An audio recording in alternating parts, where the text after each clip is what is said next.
Bonsoir les amis. J'étais avec mon ami Jacques. J'étais en train de lui voler une partie de ses vacances, là. Et, Je euh, pensais que j'étais en vacances. ouais, t'aurais pas dû venir me voir. On va le mettre à l'ouvrage un peu. Puis dans le fond, on a eu une discussion, là, c'est quoi, une couple d'heures, plus que ça. Peut-être qu'on parle toutes sortes de choses, des sujets. C'est sûr que notre intérêt, c'est servir Dieu, l'Église. euh, Ouais. Qu'est-ce qu'on fait? On est dans plein milieu d'une transition. On a beaucoup de questions. Petit peu de réponses, mais plus des questions. Ouais. Qui, je pense, c'est bon qu'on les soulève parce que une des choses on a parlé, c'est que ensemble, on va probablement arriver à avoir une réponse. Individuellement. Puis on parle pas juste de nous deux, là. Non, non, non. Non, c'est pour ça qu'en faisant un petit peu une vidéo, là, c'est peut-être déclencher Une réflexion. oui, une réflexion, une discussion, puis peut-être là, qu'on se parle. Là. C'est quoi dans la parole, ça dit ceux qui connaissaient l'Éternel sont mis à parler ensemble pour arriver à quelque chose. Là. Ben, c'est un peu ça qu'on fait. Là. C'est qu'on n'a pas de plan, on n'a pas rien de prévu. J'ai pris un petit peu Jacques par surprise, là, pas juste un peu, je pense. Mais c'est qu'on va voir où est-ce qu'on va avec ça, puis je vais te laisser aller, Jacques, si tu as quelque chose. Oui, bon, ben, on sait tous que depuis 2020, depuis la pandémie, ben, peut-être qu'on le sait pas tout, mais je pense que c'est de plus en plus évident qu'on est en train de rentrer carrément dans un autre monde. Euh, Tout est en train de changer. Il y a, c'est ça, il y a plein de choses qui seront plus pareilles.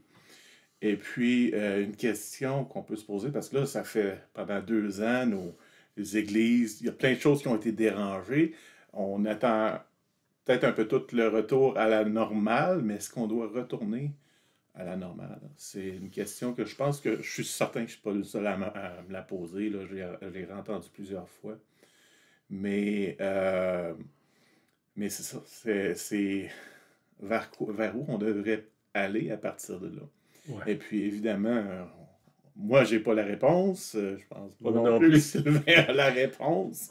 On a des départs de réponses, mais Ouais, pas de réponse complète. Là. c'est ça.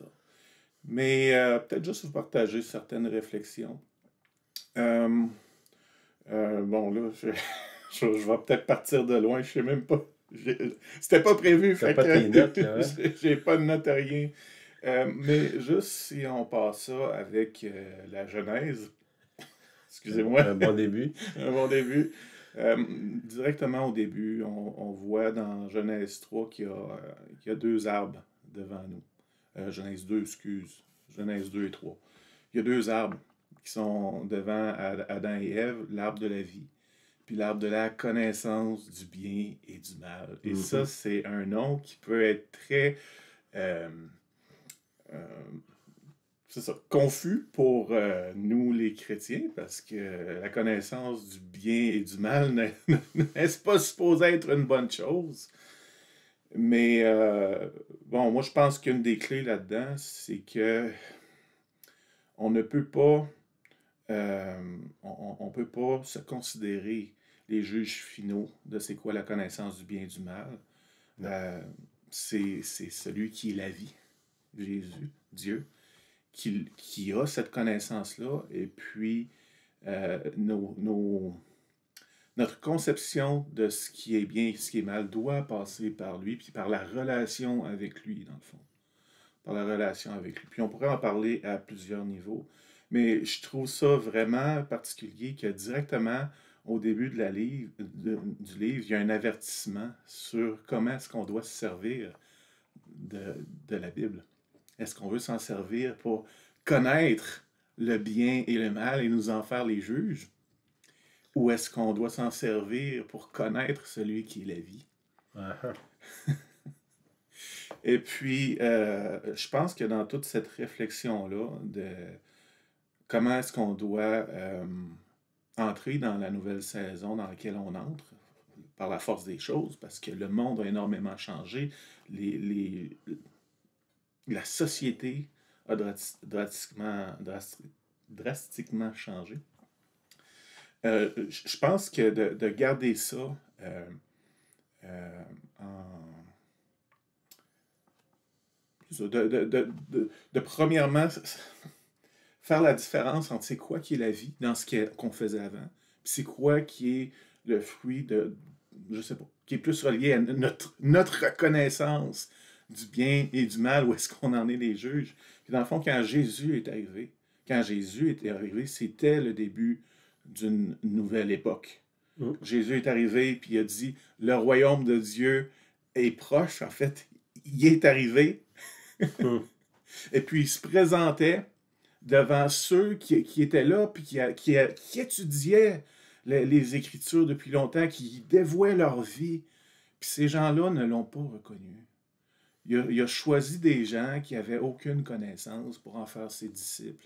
Il est allé vers des gens les gens qui étudiaient les Écritures, puis qui dévouaient leur vie à les interpréter, puis à bien les appliquer. Jésus est allé vers les gens que ces gens-là méprisaient pour en faire ses disciples. Et puis il y a eu des confrontations entre Jésus et les pharisiens, les sadducéens, tous ces gens-là. Les pharisiens voulaient que Jésus rentre dans leur moule, et la réponse de Jésus était catégorique. Non. Non. Il ne voulait pas empêcher ses disciples de prendre des grains le jour du sabbat.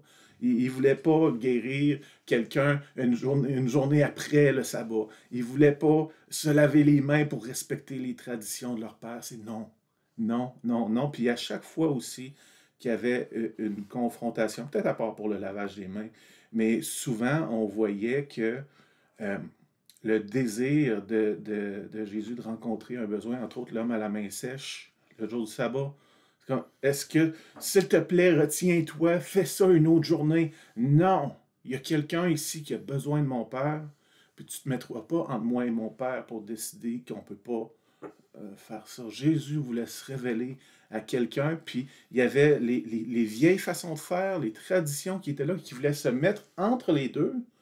Et puis, Jésus, c'était catégorique. Non, il n'y a personne qui se met entre moi et les gens qui ont besoin de mon Père. As-tu l'impression là, que, dans le fond, cette confrontation-là est encore là avec nous autres aujourd'hui? Oui. Oui, ben, je pense réellement que c'est quelque chose d'inconscient. Pour moi, vous savez, le Nouveau Testament parle de repentance, ça commence par là directement avec Jean-Baptiste, mais c'est pas le plus gros des évangiles qui parlent de repentance. Il y a une grosse partie qui est la confrontation entre Jésus et les pharisiens, et après les sadducéens et tout le kit. Et je pense réellement que c'est pas juste une histoire qui nous parle du passé, qui nous parle de gens qui n'existent plus maintenant.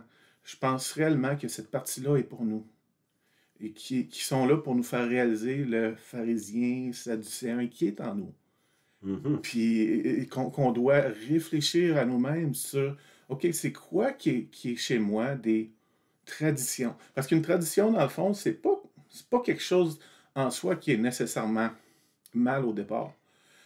Dieu nous donne des commandements, il nous demande des choses, puis après, nous, on doit trouver une façon de les respecter. Souvent, une tradition, c'est quelqu'un qui était bien intentionné, qui s'est dit, comment est-ce que je vais respecter le commandement de mon Dieu? Puis, il le fait d'une façon, puis après ça, les autres limites, et puis on fait toujours ça de la même façon. Donc, au départ, c'était pas mauvais, mais ce qui est mauvais, c'est parce que la façon, c'est pas nécessairement prescrit. Tu sais?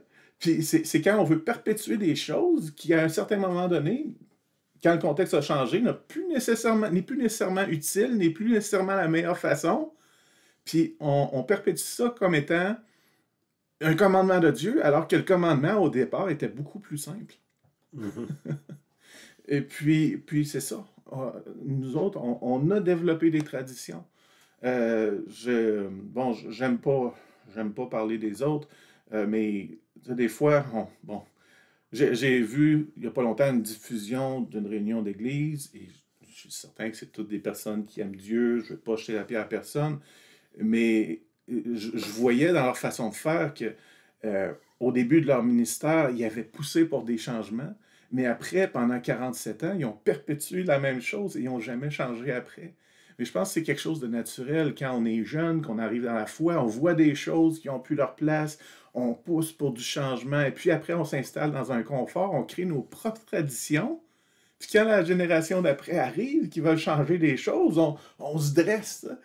Alors, particulièrement présentement, alors qu'il y a tellement de choses qui ont changé, je pense que c'est vraiment pertinent de se réévaluer puis de voir et où la vie? Et où la vie? Ouais. Et où la vie? Qu'est-ce qui va vraiment faire une différence chez mon voisin qui ne vit pas dans le même monde qu'on vivait il y a 50 ans? Comment est-ce que Jésus va le toucher? Mais c'est ça.